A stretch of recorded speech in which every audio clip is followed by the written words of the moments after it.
dear students, welcome to my channel PM Biology. Today we are going to learn about very important concepts in genetics, that is supplementary genes and complementary genes. In previous video we have talked about just an overview of gene interaction and genes, how they interact within themselves and what is the result of their interaction, that we will learn from this video. So firstly we'll talk about complementary gene. This complementary genes are the genes which are complementing the other gene, the presence of the other gene. Okay, so a particular phenotype is controlled by the complementation of two dominant genes. As a result, both the genes are necessary for the expression of the phenotype. Now read this line carefully. What is given? A particular phenotype means a particular character is controlled by the complementation of two dominant genes. So the character which is visible to us is controlled by a complementation of two dominant genes. As a result, both the genes are necessary for the expression of the phenotype. So these two genes are necessary for the expression of a particular phenotype. So particular phenotype or particular feature or characteristics, if it should be it should appear in the next generation, the genes should be in their dominant form. Such genes that act together to produce an effect but cannot produce it singly or in a recessive form. So it's very important to understand that the genes, they act together to produce an effect. Means if they are present in their dominant form, they will act together and they will form some kind of effect. But if only one of them is present or one of them is dominant, this is one thing. Secondly, if they are present in their recessive form, in this case also they won't produce the effect. So both types of genes should be always present in their dominant form. That is the condition to produce this phenotype. Okay, so simply, in a very simple manner or simple understanding, the two genes should be present in their dominant form so that a phenotype can be produced. A particular phenotype they will show, but the only condition is both of the genes should be in their dominant form. Otherwise, if they are present in their recessive forms, they won't produce that phenotype. Okay, so to understand this complementary gene, let's take one example. The example here is a color of flower in Lathyrus odoratus. Lathyrus odoratus is the genus and species name of sweet pea. So this sweet pea, there are two types of flowers are seen. One is white flower and another is purple flower. So let's see how the reaction is taking place and how the genes are responsible for formation of the color of the flower. So let's see. Suppose there is one raw material present in the plant, and on this raw material, if the gene C is present, then the chromogen will produce. So on this raw material, if the gene C will act, then there will be the production of chromogen. Now this chromogen will form a white flower. Okay, and further, in the next reaction, if this chromogen will be acted upon by the presence of gene P, capital P, then there will be formation of anthocyanin. Okay, so raw material, when it will produce chromogen, when it will be acted upon by the gene C. And further, if we take gene P, or if the gene capital P is present in that reaction or in that plant, then only the chromatin will convert into anthocyanin. Okay, you can read this in the next line. Gene C is required for the conversion of raw material into chromatin, and gene P, capital P, is required for the conversion of chromatin into anthocyanin. Okay, now if the chromatin is formed, then white flower will be produced, and if the complete reaction will take place, then there will be formation of purple color. Okay, now to understand the interaction between these genes, we have to study a cross of these varieties. The variety 1 is white variety, that is having the genotype CC, capital C, small p. Now this is producing a white variety because there is presence of only capital C and the P is in its recessive form. Okay, and the same thing, white variety, second variety is there, but little difference in the genotype you will see. The small c and capital P and capital P. So in both the conditions, the genotypes are capital C and small p. Here the small p and capital P. So complementary genes are those genes which should be which will show their effect when they are having the capital C and capital P together. Otherwise no, there will be no effect. So in short, if the C and P are present in its dominant form, it will produce a purple flower. But this is not the case. This is not the case in this variety and another variety also, because there is only one C, capital C, 2 C are there, but P is in its recessive form. Here also capital P is there, but C is in the recessive form, and therefore these are the white flowers. This plant is producing a white flower. Okay, and if they are crossed, you will find the F1 generation with all purple flowers. Now the cross we will study here, but just I am telling you the purple flowers are present in the F1 generation.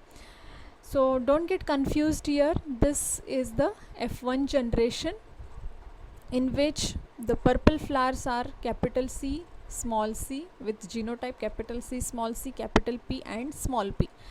As there is one capital C and one P, capital P is present, so the color of the flower will be purple. And in the next generation, F2 generation, if they are crossed, if they are self fertilization, if we self it, and if we observe the color in the F2 generation, color of the flower in the F2 generation, then we will find this kind of thing. So we can understand this by this checkerboard.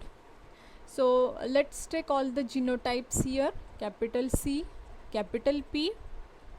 Okay, so genotypes which are formed here, capital C and capital P. Then capital C, small p, these are the gametes which are formed. Then small c, capital P, small c, small p. Again in the same way, capital C, capital P, small capital C, small p, small c, capital P and small c, small p.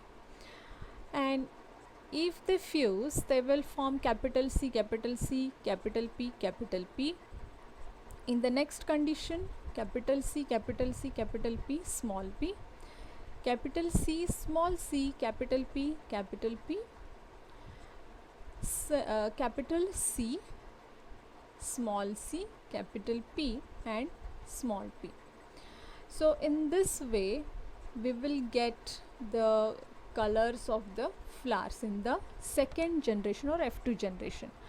So as we know, if the dominant form of the gene is present in both cases, that is in case of C gene and P gene also, then only purple flower will be produced. So this is fulfilling that condition, having capital C and capital P, so it will form a purple flower. Capital C, capital P, one capital P is present, so it will form a purple flower. Capital C, capital P, again it will form a purple flower. In the same way here also, here also. Now see, in this case there is only capital C, but P is in its recessive form, and therefore it is not producing the or it will not completing the whole reaction as we have seen in the previous slide. So it will form only white color. Next to that, it is again fulfilling the condition of having capital C and dominant P. So it will form purple color flower. Here only one capital C is there. It is in the dominant form, but the P is in its recessive form. So it will form a white color flower. This will produce purple, this will produce purple. And if we see the ratio of all the flowers, then they will show the 9:7 ratio. So this cross will produce a ratio that is 9:7.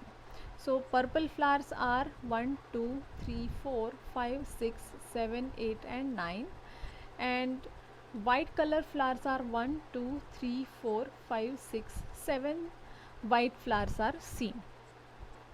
Now in the dihybrid ratio we have seen that the 9:3:3:1 is the ratio.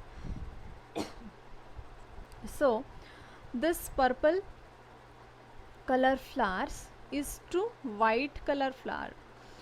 In short, if we add all these 3 plus 3 plus 1, it is going to give us 7, and therefore we can also say that this is a type of dihybrid ratio, but a modified type of dihybrid ratio. Okay, so here the complementary genes are giving us the ratio, that is 9:7. 9 are purple flowers and 7 are white flowers. So this is all about the complementary genes. Now let's talk about the next gene, that is supplementary gene.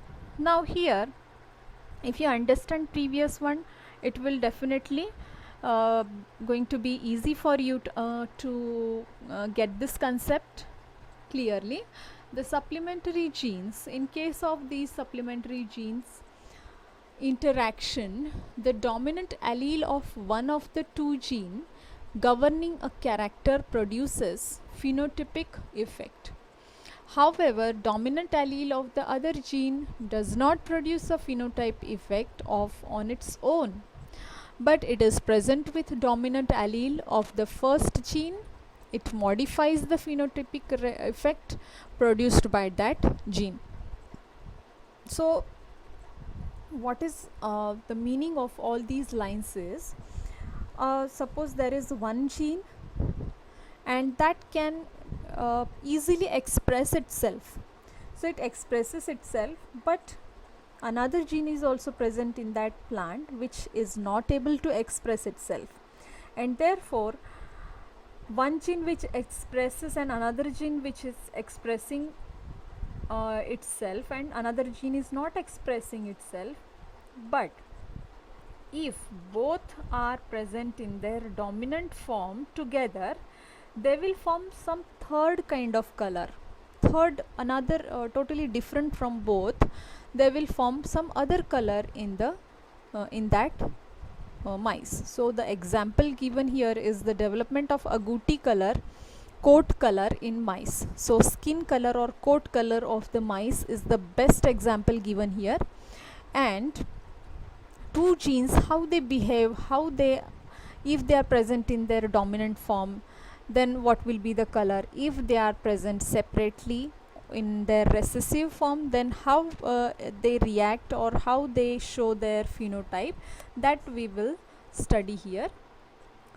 Now the coat color in mice.